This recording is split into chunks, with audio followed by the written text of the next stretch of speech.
নমস্কার বন্ধুরা, আমি রণদীপ। হিস্ট্রি দর্পণ এডুকেশনাল চ্যানেলে তোমাদের সকলকে আবারও স্বাগত।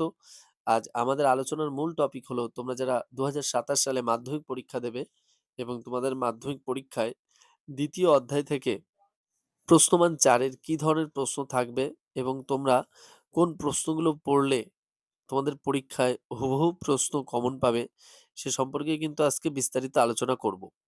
ইতিমধ্যে আমরা কিন্তু তোমাদের প্রথম অধ্যায় থেকে গুরুত্বপূর্ণ প্রশ্ন এবং দ্বিতীয় অধ্যায়ের ২-৩টি গুরুত্বপূর্ণ প্রশ্ন আলোচনা করেছি এবং আজ আমরা আলোচনা করব উচ্চশিক্ষার বিকাশে বা উচ্চশিক্ষার প্রসারের ক্ষেত্রে কলকাতা বিশ্ববিদ্যালয়ের ভূমিকা আলোচনা। তবে এর পূর্বে একটু বলি, তোমরা যারা চ্যানেলে নতুন আছো অবশ্যই কিন্তু চ্যানেলটিকে সাবস্ক্রাইব করে নোটিফিকেশন অন করে রাখবে। আর বন্ধু-বান্ধবদের মাঝেও কিন্তু শেয়ার করতে একদম ভুলবে না। তাহলে চলো শুরু করা যাক আজকের কলকাতা বিশ্ববিদ্যালয়ের ভূমিকা উচ্চশিক্ষা প্রসারে। দেখো, উডের নির্দেশনামা আমরা জানি যে উডের নির্দেশনামা কিন্তু ১৮৫৪ সালে করেছিলেন বোর্ড অফ কন্ট্রোলের সভাপতি চার্লস উড, এবং এই উডের নির্দেশনামা কার্যকর করেই কিন্তু ১৮৫৭ সালে ইউনিভার্সিটি অ্যাক্ট যেটা প্রতিষ্ঠিত হয়, ইউনিভার্সিটি অ্যাক্ট 2 অফ 1857, তার উপর ভিত্তি করেই কিন্তু কলকাতা বিশ্ববিদ্যালয় প্রতিষ্ঠিত হয় ১৮৫৭ সালের ২৪শে জানুয়ারি। এবং এই বিশ্ববিদ্যালয় যখন প্রতিষ্ঠিত হয় তখন এটি পরিচালনা করার জন্য একটা সেনেট গঠন করা হয়।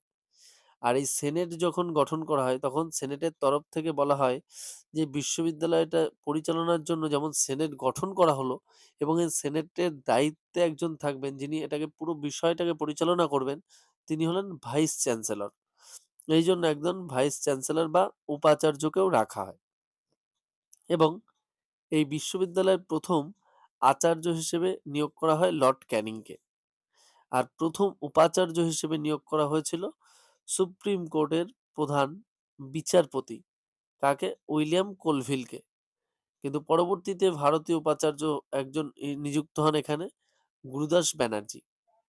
তবে আরেকটা বিষয় মনে রাখতে হবে তোমাদের, এই যে কলকাতা বিশ্ববিদ্যালয় যেই অঞ্চলটিতে প্রতিষ্ঠিত হয়েছিল, সেই অঞ্চলটি সেই অঞ্চলটি কিন্তু দান করেছিলেন বাহাদুর, অর্থাৎ মহেশ্বর সিংহ বাহাদুর। তিনি যে কিন্তু একজন বিহারের জমিদার ছিলেন এবং তিনি কিন্তু দ্বারভাঙা অঞ্চলের জমিদার ছিলেন। আর এই দ্বারভাঙাটা কিন্তু বর্তমানে বিহারের উত্তরাংশে অবস্থিত। অনেকটা তোমরা বলতে পারবে যে মিথিলার পাশাপাশি অঞ্চলে। অর্থাৎ মিথিলাও কিন্তু একটা ঐতিহাসিক প্রাচীনতম স্থান এবং দ্বারভাঙাও কিন্তু বিহারের একটা প্রাচীনতম ঐতিহাসিক শহর বা স্থান। এবং সেই অঞ্চলের কিন্তু জমিদার ছিলেন মহেশ্বর সিংহ বাহাদুর। আর তিনিই কিন্তু এই কলকাতা বিশ্ববিদ্যালয়ের জন্য এই জমিটি কিন্তু দান করেছিলেন। প্রথম দিকে কিন্তু কলকাতা বিশ্ববিদ্যালয়ের প্রধান কাজ ছিল তার অধীনস্থ যে ২৭টি কলেজ, সেই ২৭টি কলেজে পাঠরত ছাত্রদের পরীক্ষা নেওয়া ও ডিগ্রি প্রদান করা। অর্থাৎ প্রথম অবস্থায় কলকাতা বিশ্ববিদ্যালয় যখন প্রতিষ্ঠিত হয়, তার অধীনস্থের ২৭টি কলেজকে কিন্তু প্রাধান্য দেওয়া হয় এবং সেই ২৭টি কলেজে পাঠরত ছাত্রদের পরীক্ষা নেওয়া এবং ডিগ্রি প্রদান করার কথা কিন্তু বলা হয়। এবং এই বিশ্ববিদ্যালয় পরিচালনার প্রথম বিএ পরীক্ষা অনুষ্ঠিত হয় কিন্তু ১৮৫৮ সালে, এবং সেই সময় ১১ জন পরীক্ষার্থী পরীক্ষা দিয়েছিলেন কিন্তু মাত্র ২ জন সেখানে পরীক্ষায় উত্তীর্ণ হয়েছিলেন, এবং তাদের মধ্যে সেই ২ জন হলেন বঙ্কিমচন্দ্র চট্টোপাধ্যায় এবং আরেকজন যদুনাথ বসু। তাহলে বুঝতেই পারছো যে কলকাতা বিশ্ববিদ্যালয় যখন প্রতিষ্ঠিত হয় তার পরবর্তীতেই কিন্তু তাদের কাজ হয়ে পড়ে যে তাদের অধীনে প্রায় ২৭টি কলেজ থাকে, এবং এই ২৭টি কলেজে যে সমস্ত ছাত্ররা বা শিক্ষার্থীরা পড়াশোনা করছিল তাদের পরীক্ষা নেওয়া এবং ডিগ্রি প্রদান করাই কিন্তু এই বিশ্ববিদ্যালয়ের প্রধান কাজ হয়। এবং পরবর্তীতে এই বিশ্ববিদ্যালয় কিন্তু প্রথম বিএ পরীক্ষা অনুষ্ঠিত করে ১৮৫৮ সালে, এবং সেই সময় ১১ জন ছাত্র ছিল এবং তার মধ্যে কিন্তু শুধুমাত্র ২ জন পাস করেছিলেন, বঙ্কিমচন্দ্র চট্টোপাধ্যায় এবং যদুনাথ বসু। তবে কলকাতা বিশ্ববিদ্যালয়ের প্রথম স্নাতক ছিলেন একজন মুসলিম, যিনি ছিলেন হোসেন আহমেদ।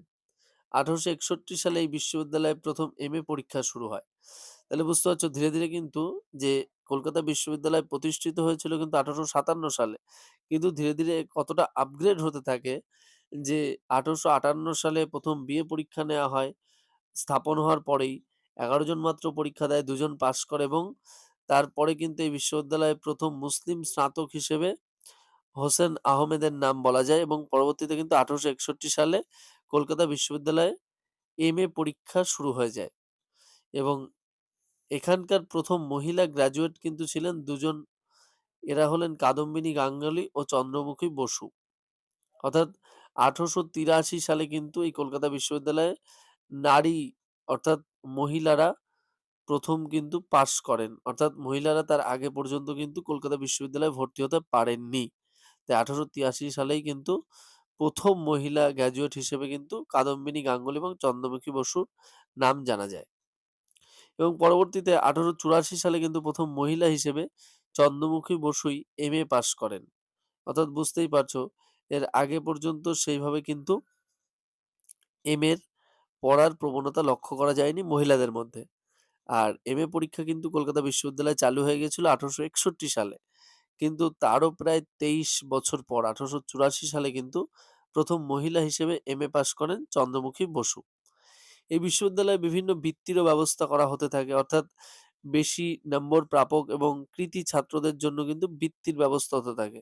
এবং ১৮৬৮ সালে বোম্বাইয়ের ব্যবসায়ী প্রেমচাঁদ রায়চাঁদ এর নামে কিন্তু শুরু হয় প্রেমচাঁদ রায়চাঁদ বৃত্তি, যার ১ম প্রাপক ছিলেন আশুতোষ মুখার্জী। অর্থাৎ বুঝতেই পারছো এর আগেও আমি বলেছিলাম, যখন তোমাদের আমি আলোচনা করেছিলাম কলকাতা মেডিকেল কলেজ সম্পর্কে, সেই সময় কিন্তু কলকাতা মেডিকেল কলেজেও কিন্তু বৃত্তির ব্যবস্থা করা হয়েছিল। এবং সেই বৃত্তি কেন দেয়া হয়েছিল? কারণ ছাত্ররা যাতে খুব ভালোভাবে আরো পড়াশোনা করতে পারে এবং আরো আগ্রহী হয়ে উঠতে পারে। এইজন্য কিন্তু সেই সময় কিন্তু দ্বারকানাথ ঠাকুর কিন্তু ৪ জন কৃতী ছাত্রকে আর্থিক সহায়তা করে ইংল্যান্ডে পাঠিয়েছিলেন তাদের চিকিৎসার জন্য। ঠিক একই রকমভাবে কিন্তু এই ১৮৬৮ সালেও কিন্তু কলকাতা বিশ্ববিদ্যালয়ে বোম্বাইয়ের একজন ব্যবসায়ী প্রেমচাঁদ রায়চাঁদ তিনি কিন্তু তার নামে বৃত্তি প্রদান করা শুরু করেন এবং যার ১ম প্রাপক হন আশুতোষ মুখার্জী।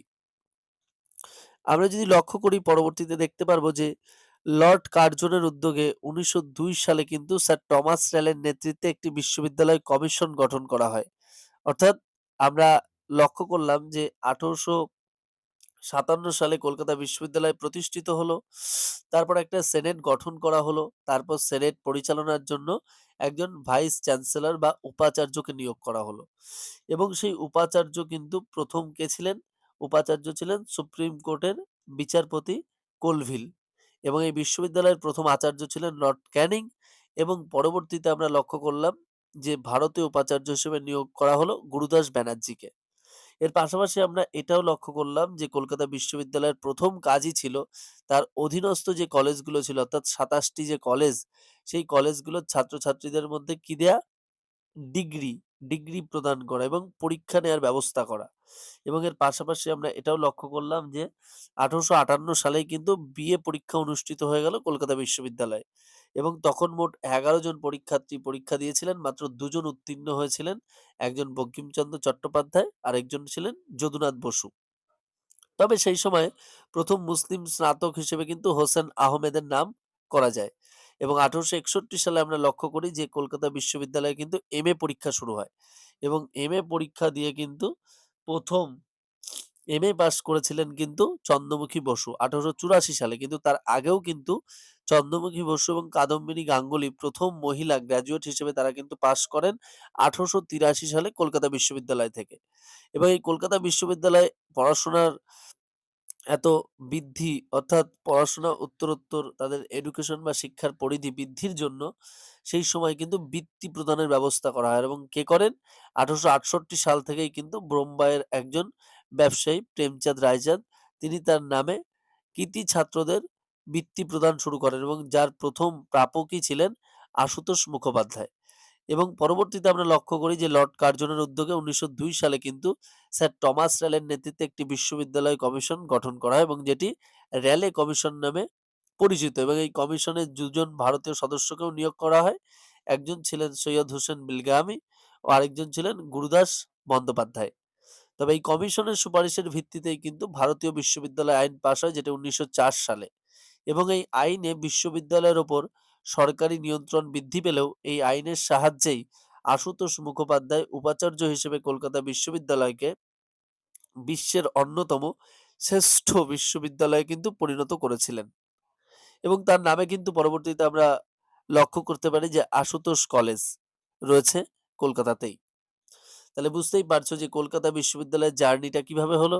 যে ১ম এ উডের নির্দেশনামা কার্যকর হওয়ার পরে ১৮৫৭ সালে ইউনিভার্সিটি অ্যাক্ট টু 1857 এবং এর হাত ধরে ১৮৫৭ ২৪শে জানুয়ারি কলকাতা বিশ্ববিদ্যালয় প্রতিষ্ঠিত হয় এবং এই বিশ্ববিদ্যালয় পরিচালনার জন্য একটা সেনেট গঠন করা হয় এবং সেনেটের তরফে একজন পরিচালনার দায়িত্ব রাখা হয় যে উপাচার্য বা ভাইস চ্যান্সেলর, এবং ১ম ভাইস চ্যান্সেলর হলেন সুপ্রিম কোর্টের ১ম বিচারপতি কোলভিল এবং উপাচার্য ছিলেন লর্ড ক্যানিং। পরবর্তীতে ১ম ভারতীয় উপাচার্য হিসেবে গুরুদাস ব্যানার্জিকে কিন্তু নিয়োগ করা হয়। এবং এই যে কলকাতা বিশ্ববিদ্যালয়টা প্রতিষ্ঠিত হবে এর জন্য কিন্তু একটা নির্দিষ্ট অঞ্চল বা জমির প্রয়োজন ছিল এবং সেটাও কিন্তু দান করেছিলেন দ্বারভাঙা অর্থাৎ বিহারের উত্তর অংশের একজন জমিদার, যার নাম ছিল মহেশ্বর সিংহ বাহাদুর, এবং তার এই জমিদানের ফলেই কিন্তু কলকাতা বিশ্ববিদ্যালয়টা প্রতিষ্ঠা করা সম্ভব হয়েছিল। এবং প্রথম অবস্থায় দেখা যায় যে কলকাতা বিশ্ববিদ্যালয়ের অধীনে কিন্তু প্রায় ২৭টা কলেজ ছিল এবং সেই কলেজগুলোর পাঠরত শিক্ষার্থীদের কিন্তু পরীক্ষা নেওয়া এবং ডিগ্রি প্রদানই ছিল কলকাতা বিশ্ববিদ্যালয়ের প্রধান কাজ। এবং পরবর্তীতে কিন্তু বিএ পরীক্ষা অনুষ্ঠিত হলো কলকাতা বিশ্ববিদ্যালয়ে ১৮৫৮ সালে এবং সেই সময় ১১ জন পরীক্ষার্থী পরীক্ষা দিয়ে পাস করার চেষ্টা করেছিলেন কিন্তু মাত্র ২ জন উত্তীর্ণ হয়েছিলেন। একজন বঙ্কিমচন্দ্র চট্টোপাধ্যায়, আরেকজন যদুনাথ বসু। আর ১ম মুসলিম হিসেবে পাস করেছিলেন কিন্তু হোসেন আহমেদ, যিনি স্নাতক হন কলকাতা বিশ্ববিদ্যালয় থেকে। এবং পরবর্তীতে ১৮৬১ সালে কিন্তু এই বিশ্ববিদ্যালয়ে এমএ পাসও বা এমএ পরীক্ষা শুরু হয়ে যায় এবং পরবর্তীতে কিন্তু আমরা লক্ষ্য করি ১৮৮৩ সালে মহিলারাও কিন্তু এই কলকাতা বিশ্ববিদ্যালয়ে পড়াশোনা শুরু করেন এবং তারা গ্র্যাজুয়েট পাস করেন ১৮৮৩ সালে। যিনি হলো কাদম্বিনী গাঙ্গুলী ও চন্দ্রমুখী বসু, এবং ১৮৮৪ সালে কিন্তু ১ম মহিলা হিসেবে চন্দ্রমুখী বসু এমএ পাস করেন। এবং কলকাতা বিশ্ববিদ্যালয়ে ১৮৬৮ সাল থেকেই কিন্তু বৃত্তি প্রদানেরও ব্যবস্থা করা হতে থাকে এবং এই বৃত্তি প্রদান কিন্তু করেছিলেন বোম্বাইয়ের ব্যবসায়ী প্রেমচাঁদ রায়চাঁদ। আর এই ১ম বৃত্তি কিন্তু প্রাপক ছিলেন আশুতোষ মুখার্জি। তাহলে বুঝতেই পারছো যে কলকাতা বিশ্ববিদ্যালয়ের যে আসল পরিধিটা কিভাবে বৃদ্ধি পাচ্ছে। এবং লর্ড কার্জনের উদ্যোগে কিন্তু ১৯০২ সালে স্যার টমাস র্যালের নেতৃত্বে একটি বিশ্ববিদ্যালয় কমিশন গঠন করা হয়, যা র্যালি কমিশন নামে পরিচিত, এবং এই কমিশনে ২ জন ভারতীয়কে যুক্ত করা হয়, সৈয়দ হোসেন বিলগ্রামি ও গুরুদাস ব্যানার্জি। এবং এই কমিশনের সুপারিশের ভিত্তিতে ভারতীয় বিশ্ববিদ্যালয় আইন, যেটা ১৯০৪ সালে ইউনিভার্সিটি অ্যাক্ট 1904 অর্থাৎ ১৯০৪ সালে ভারতীয় বিশ্ববিদ্যালয় আইন পাস করা হয় এবং এই আইনে বিশ্ববিদ্যালয়ের উপর সরকারি নিয়ন্ত্রণ বৃদ্ধি পেলেও এই আইনের সাহায্যেই কিন্তু আশুতোষ মুখোপাধ্যায় উপাচার্য হিসেবে কলকাতা বিশ্ববিদ্যালয়কে বিশ্বের অন্যতম শ্রেষ্ঠ বিশ্ববিদ্যালয়ে পরিণত করেছিলেন।